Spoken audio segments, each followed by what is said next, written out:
Welcome. In this video, I will show you how to connect a Bluetooth mouse to your Microsoft Surface Pro 12.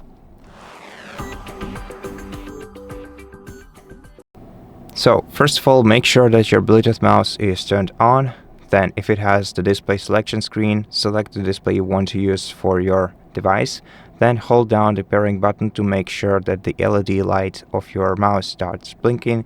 And after that, you will either see this notification in case of some mouses, or you're gonna have to open the control center, then go to your Bluetooth devices, make sure that your Bluetooth is enabled, and then tap on your Bluetooth mouse to connect to it.